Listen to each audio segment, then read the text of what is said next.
Hello, everybody. It is Bathrobe Chat Live with Steve the Missionary. This is the last Bathrobe Chat Live before we start going into Lent.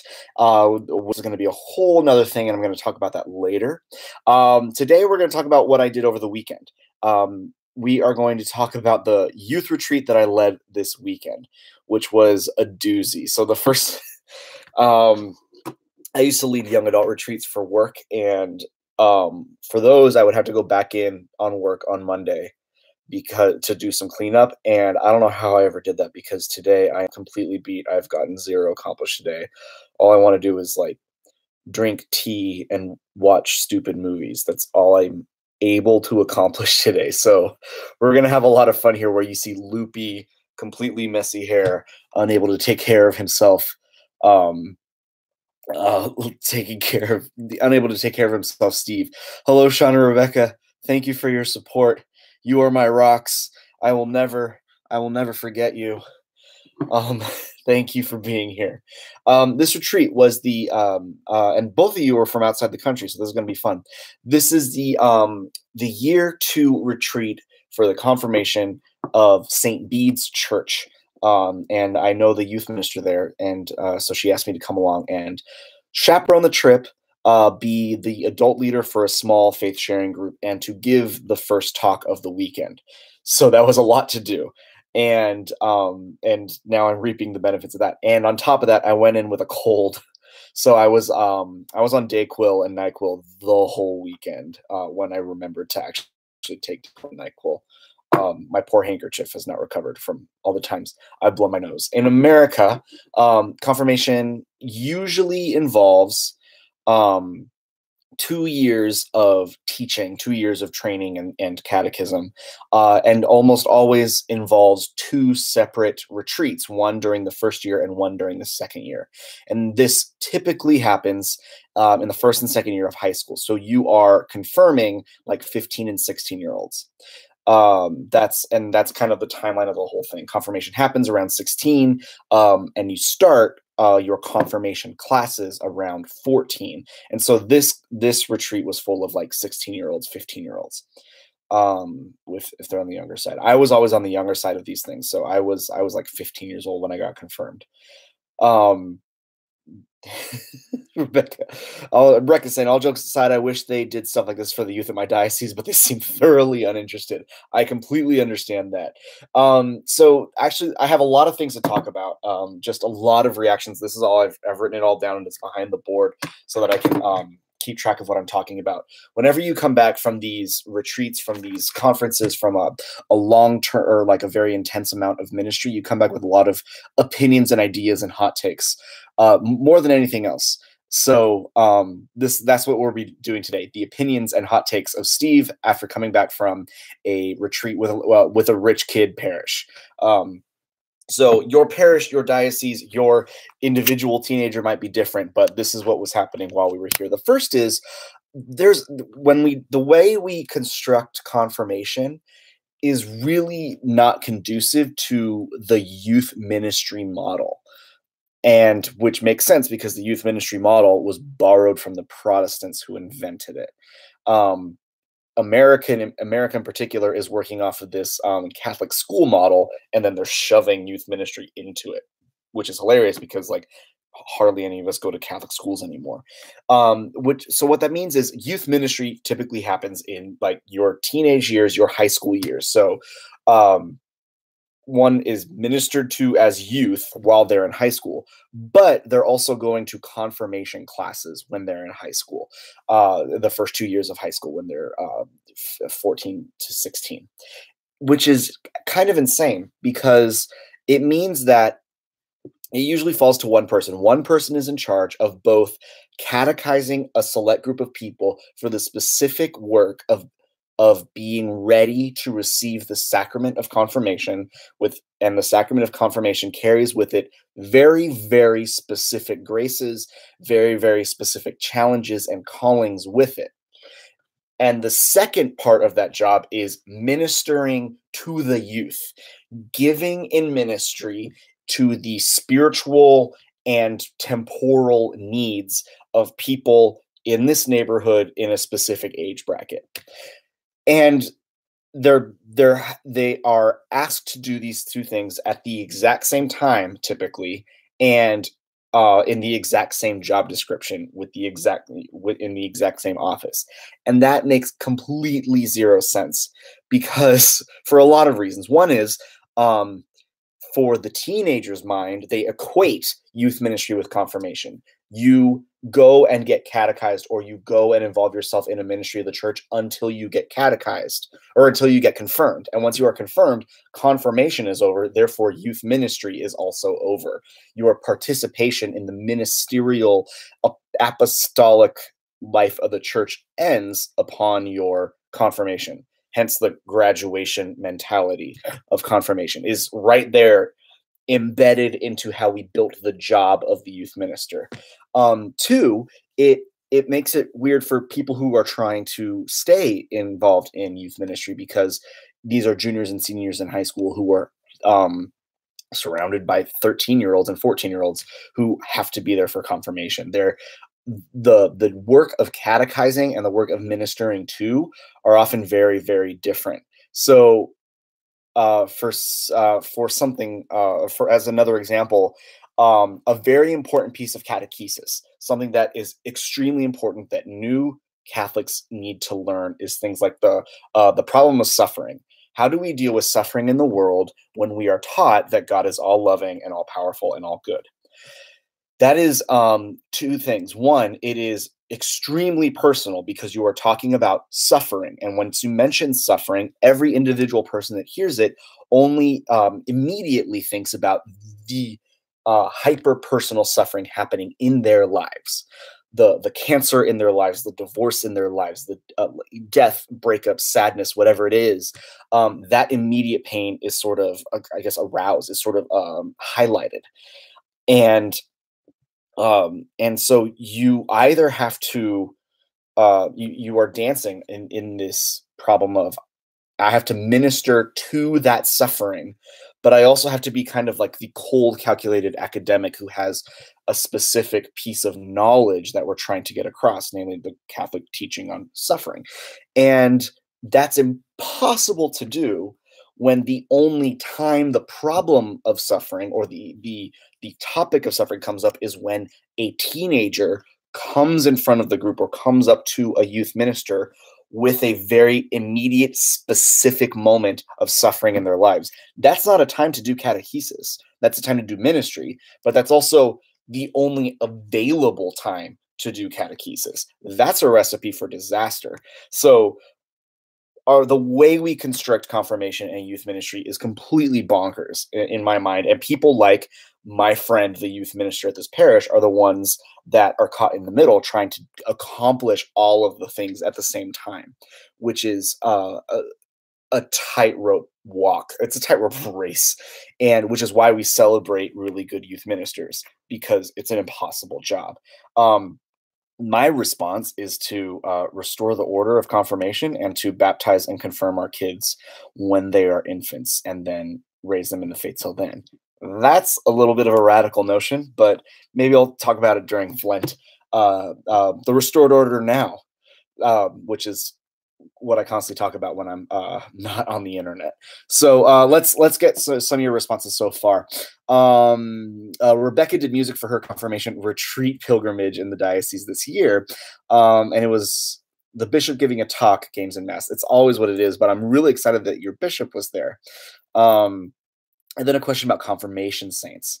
We still select confirmation saints names, which I don't know why anyone wouldn't. That's such a great tradition and such a good thing.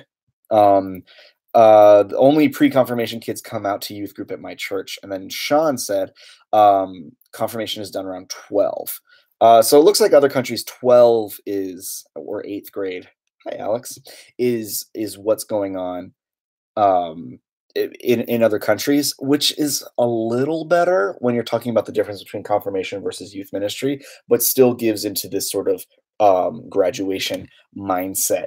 sort of stuff. Alex Parr, the guy commenting right now, he's another one of my friends who's a youth minister, and the poor guy is caught in between all of these terrible, terrible jobs. So that's like my first thing I notice is the constant battle between the work of confirmation catechesis and the work of youth ministry, and how they seem to be at odds when you're trying to do them both at the exact same time.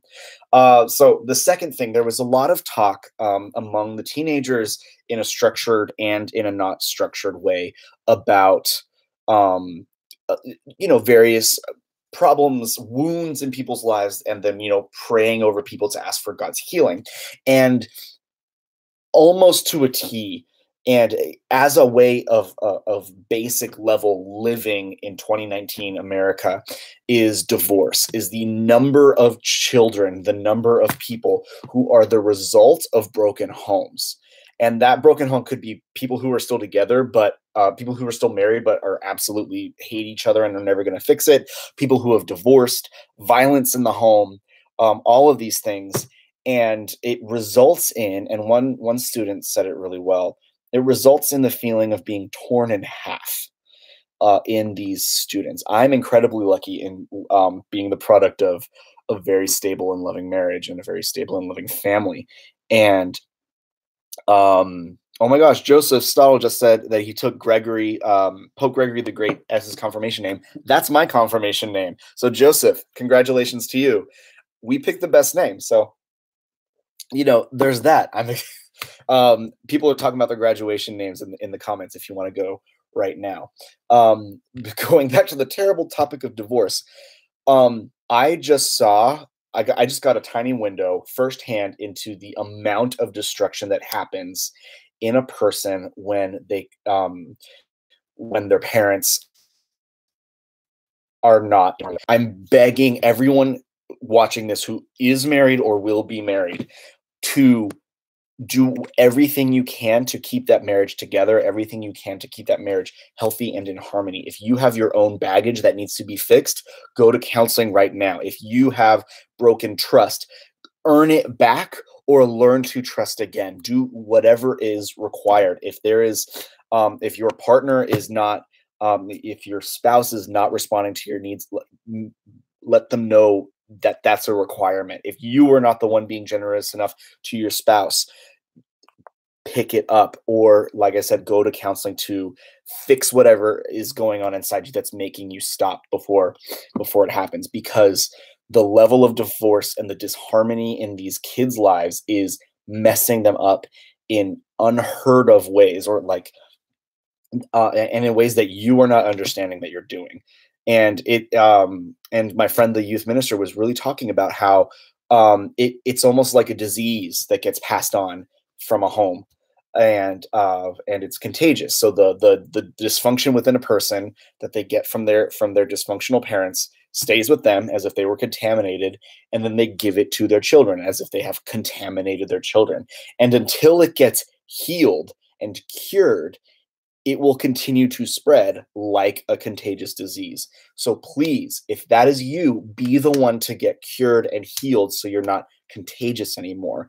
Divorce is destroying the next generation of Catholics, and they're not going to be able to pick it back up unless their parents, which is you and me, the people our age and older, are the ones that need to heal ourselves so that our children are not contaminated by these things. That's my divorce soapbox. What are people talking about now? Did I say graduation names? I meant confirmation names. Thanks, Alex. Some more names. Saint Dominic Savio. Lots of, oh gosh. Alex is responding to things about divorce, and that's, again, I'll probably do a longer video about this, a more well-edited video about this, because of what I saw firsthand and how terrible it gets firsthand. So please, fix your marriages, make them as strong as possible, make them able to weather the storm. In good times, make them stronger, and in bad times, hold on. And Joe is telling his horror stories. Most kids don't have any serious concept or encounter with Jesus in the Eucharist. We had an hour-long adoration at a retreat, and it was a struggle. Several had never ever been to confession. I've gotten that. One time I led a retreat of student leaders, these students who were being raised up as examples and leaders in their youth ministry programs. These are kids who had already been confirmed, and we had to convince these kids to go to confession because some of them had never gone, and they were 17 years old, already confirmed, young people, which was harsh. And the next two bits I'm going to get to kind of together at the same time. It's the idea of moral formation. We had a real problem in trying to get our teens to talk about morality, or to be able to see the church's side of a moral question whenever the church and the world had differing opinions, different, I guess, teachings. And and I remember like having to talk to someone, we were talking about abortion, and we were talking about things like a 12-year-old who finds herself pregnant through rape, or like ectopic pregnancies or something like that. And I was running through a few moral principles to get her to understand where the church is coming from. And she said, that seems really cryptic and hidden. And why isn't the church saying that up front? And I just said, the only reason it feels cryptic is because we've done a bad job teaching you morality. Like, if we started a lot younger teaching things like murder is bad, but some killing isn't murder. And then when we move to abortion is bad because it is murder.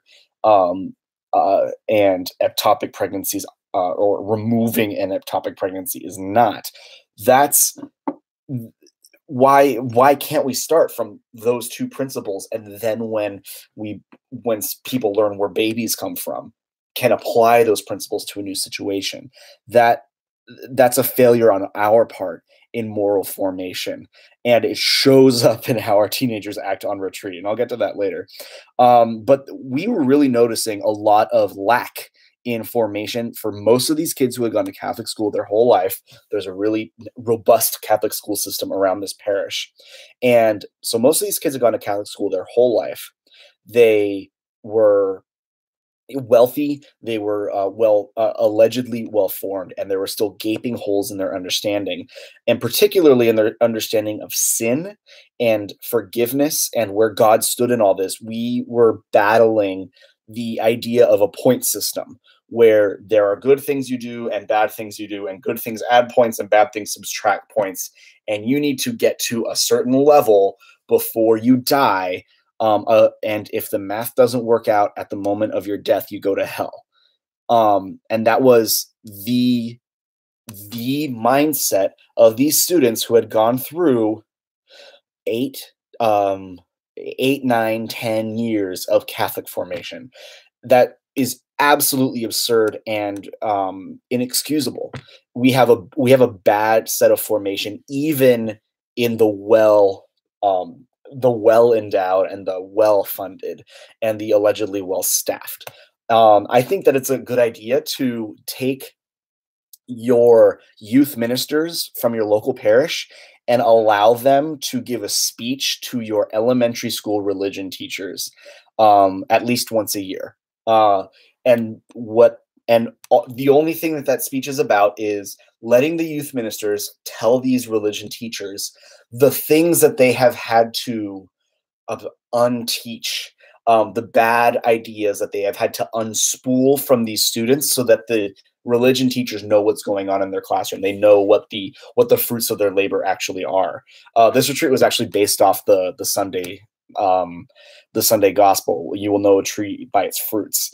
And I think one of the problems with elementary school Catholic formation is that they are not paying attention to the fruits. No one from the high school is showing up and saying, this is the product of your formation. And if we had the youth ministers going back and saying, this is what you have given me to work with, and it is subpar, it does not work, especially when I have to prepare someone to be confirmed. I think that would do a lot of good, because every time I talk to youth ministers, they talk about the bad ideas that they have to unteach these children, and And if and they only have a very short amount of time to do it, and that short amount of time is essentially cut in half when they have to do catechesis and ministry at the same time. So uh, I think we need to let our teachers and our curriculum designers and our teachers themselves, we need to let them know that the product, as it were, is lacking. The product being a well-formed child is lacking in very serious ways that is hurting them when they get to places like catechesis for confirmation. There's my rant on um, on formation for young students. Let's see what's going on in the chat. Joe is talking about his own experience leading and being on retreat, which is awesome. Thank you for sharing. Yeah, Rebecca's repeating how most kids don't go to mass regularly, and how she had to teach herself moral stuff from the Catholic Church because she was the one that wanted to know. And Alex, yeah, people should not get their understanding of the morality of God from The Good Place, which is actually one of the points of The Good Place. I haven't watched all of season 3, but the parts that I watched and the stuff about season 2, The Good Place, if you don't know, is a TV show that pokes holes in various philosophical and moral structures, and that's where a lot of the humor comes from. So one of my favorite things is it's completely built off the structure of there is a point system. You do good things, you get points. You do bad things, you lose points. But the further you go down the show, the more and more they start questioning the concept of the point system in the first place. And it would be awesome if, like, on the last episode of the show, they like said, the only way to heaven is through the redemption of Jesus Christ. They won't, but or I highly doubt that they will. But the constant pushing of point system based morality is actually bad and dangerous is something I'm very happy to have around in pop television. So thank God, because too many people believe in point based spirituality. Yeah, Joe noticed that even The Good Place says that it's broken.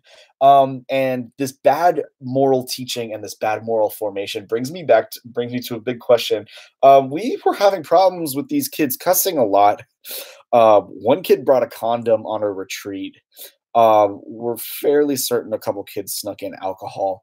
And my honest question is, was my generation and was the particular kids at my parish, were we that bad?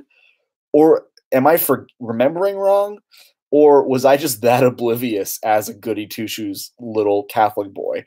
Because I genuinely don't know. We were really hanging on by the skin of our teeth to make sure everything like stayed remotely PG-13 on this retreat, which is hard to do.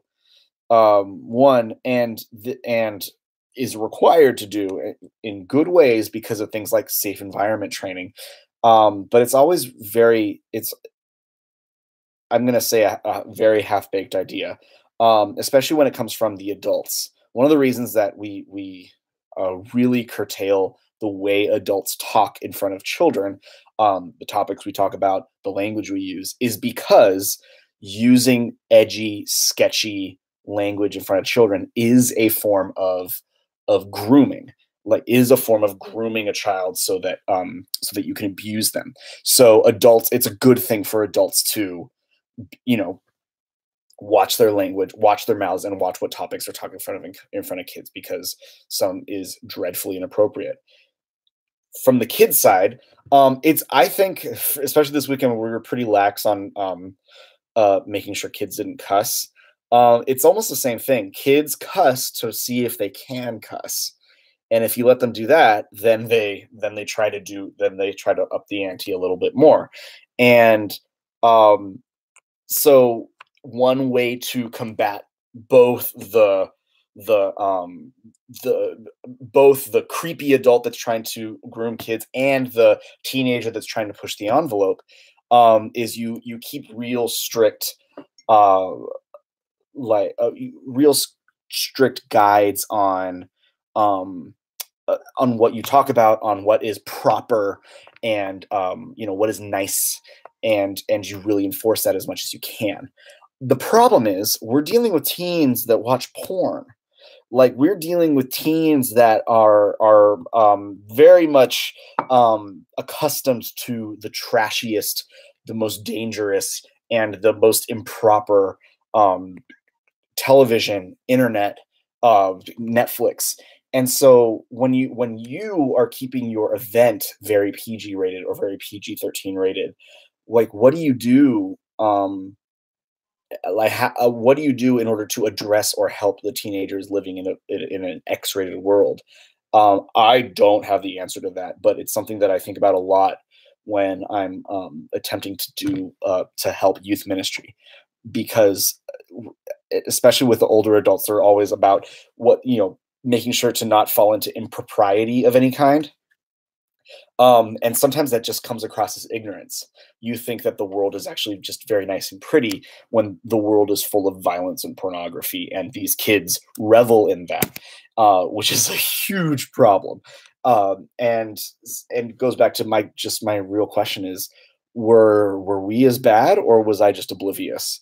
Because I very prop might have been just oblivious, because I was a little goody two shoes kid.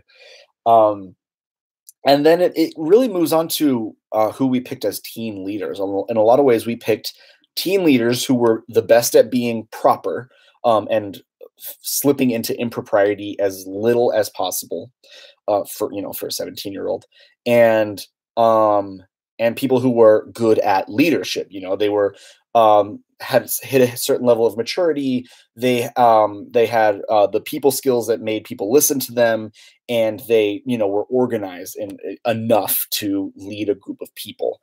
And those three things are very different from being able to teach the faith, actually having and practicing the faith, and being able to um, minister to a person while being full of care.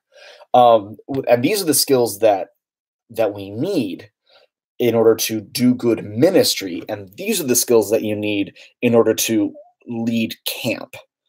And the problem with a retreat is you're doing both, of course. So when we pick the teenagers based on these three categories, you end up with teens who don't go to church on Sunday, but are also being held up as examples in the faith to the current teenagers about to go on this retreat. And it blew my mind, the kind of things that were being said by the teens that were being held up as examples. And that, I think, said less about it said more about the pool of candidates to lead this retreat than it did about the selection abilities of the adults in charge.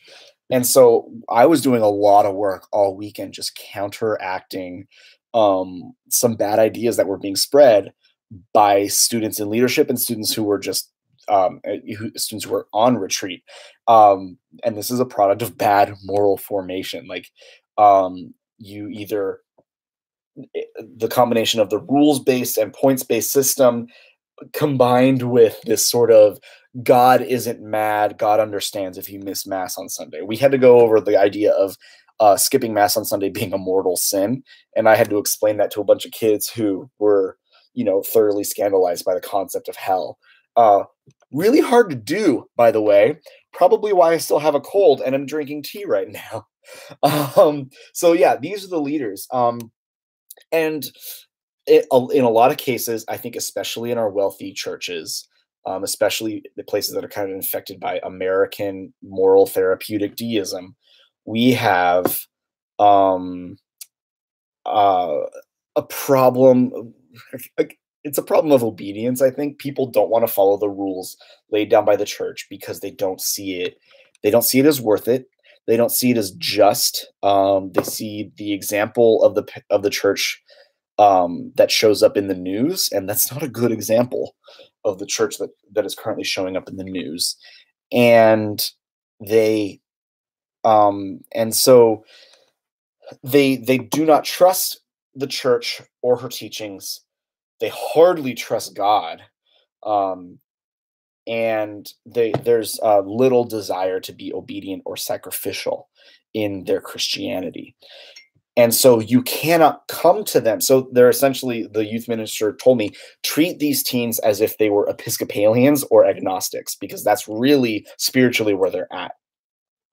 So how do that was a big challenge. And I think something we're going to have to work on a lot, especially in semi-agnostic Episcopalian, and bring them to a point of sacrificial trust in God and in the teachings of his church.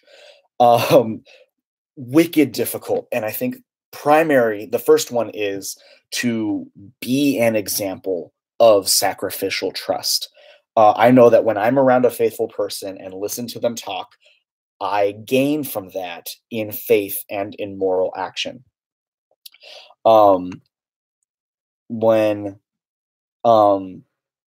And so when I'm around a teenager, I need to be, one, on my prayer game. I need to be praying well, which is really hard for me because spiritual warfare is a thing, and it always happens to me in the week leading up to a retreat, and it always catches me off guard.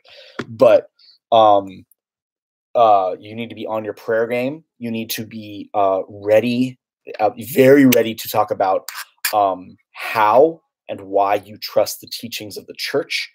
And then you need to be willing at any time, day or night, to give the long answer of why the church teaches this, or why we pray that, or why we do communion, or why it's wine in the first place, or why you shouldn't receive communion at other churches, why you should go to mass but skip communion if you're in a state of sin. Like all these little nitpicky rules that come across as nitpicky rules, if you were just to list them, you need to be ready to give the long answer, which is one of the gifts of the retreat. You have the time as to why this actually comes from a deep understanding of who God is and who we are, and how if you follow the thought process and if you internalize it through prayer and through contact with God, then the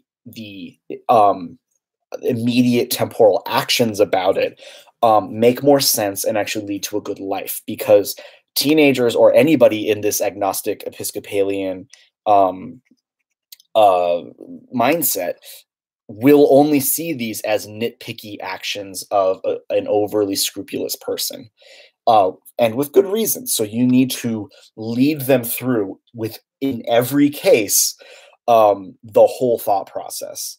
And if you guys have a better idea on how to do that, please let me know, because this is going to be the challenge of catechetical ministry for the next generation. It really is. So what are you guys talking about? Thank you, Rebecca and Alex, for having a great conversation. Rebecca telling me, don't pander them, answer questions honestly and set expectations. Those are basic rules with dealing with teenagers. The parishes in my area, everyone holds up as the best example of youth ministry in my area. That's good for you for being in that parish.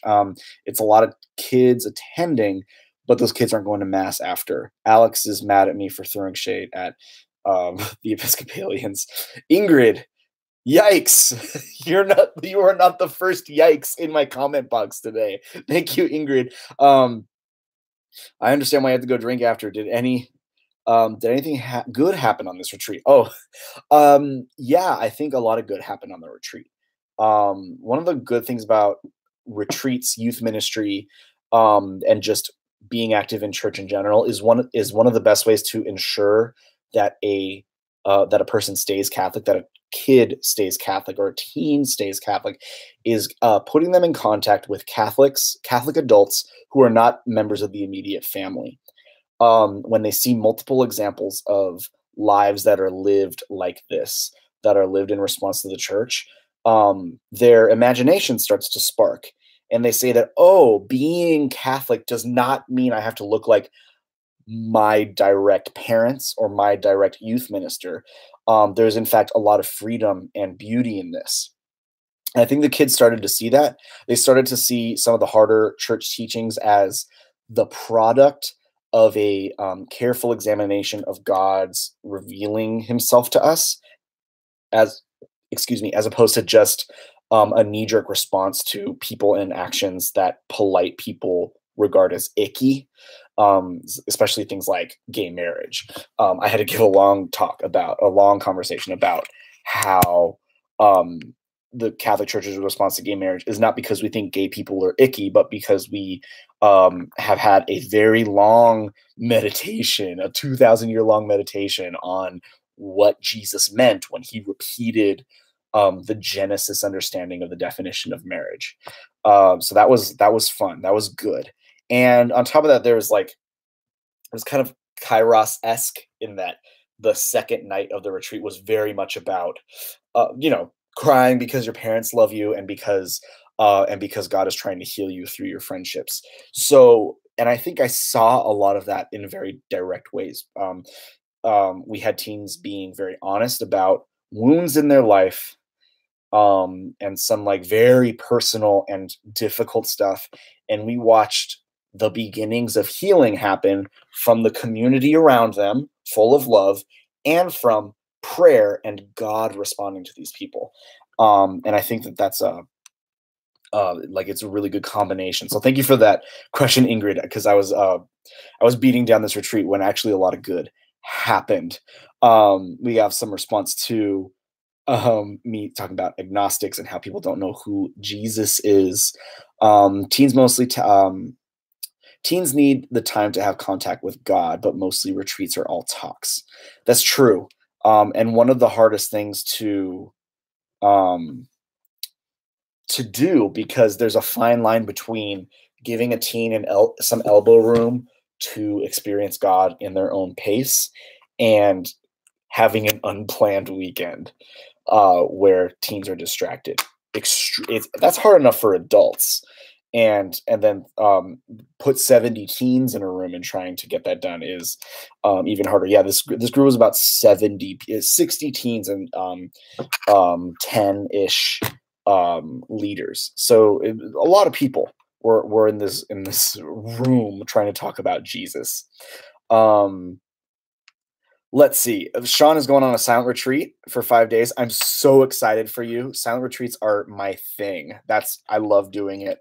When I go on these like active, very scheduled retreats, I have to rewire my brain and be like, this is good too. I just have to remember what about it is good, because I've grown to love silent retreats. Rebecca's parish is planning one. And Alex is correcting me. Honestly, I think our goal can't be to keep them Catholic. It can't be anything less than calling them to be saints. This is true. This is true. And I think that has a lot to do with the last point I was making, is teach them this joyful, trusting sacrifice. And that joyful, trusting sacrifice will combine with the freedom that God's grace gives you. And then being a saint becomes possible. and it also becomes joy filled and even fun. So so thank you to Alex for jumping in on that. A few last things. One, thank you to all of my brand new patrons. I'm specifically going to call out a few people that have joined me at the apostles level or higher, which makes you an official Steve the Missionary producer.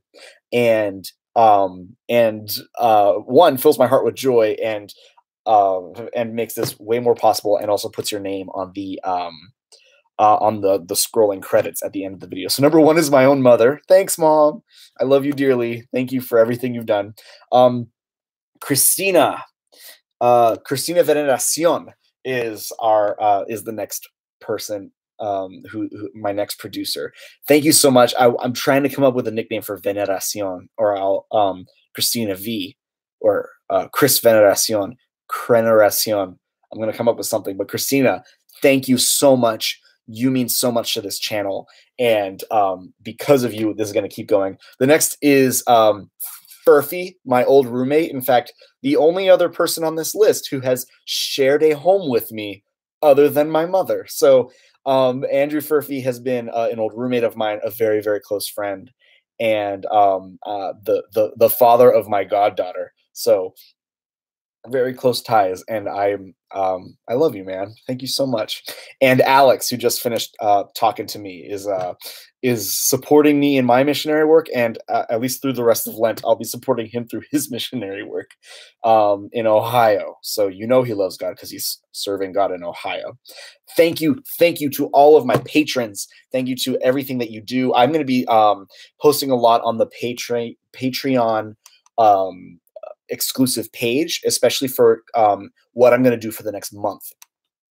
Because the next month is Lent, the vlogging Lent that I do every couple 2 years ago.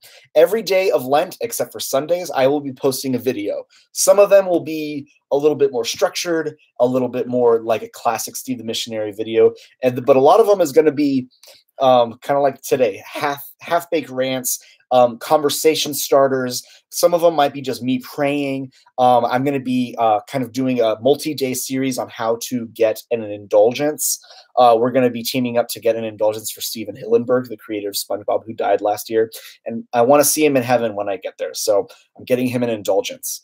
And but there's also like 40 days of Lent, and I've run out of ideas. So please, I will be listening to my patrons' ideas on the official Patreon page. That is patreon.com/SteveTM.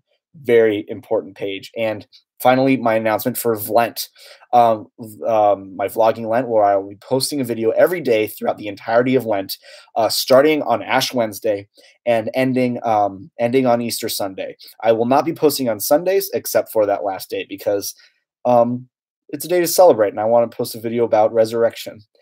And that is it. Thank you, everyone who watched, everyone in my chat, and anyone who comments after the video is done being live. You are all very dear to me, and let's have a good Lent. And first of all, have a good Mardi Gras. I hope this cold ends tonight so I can party tomorrow. All right. God bless. The vlog is ended. Go in peace.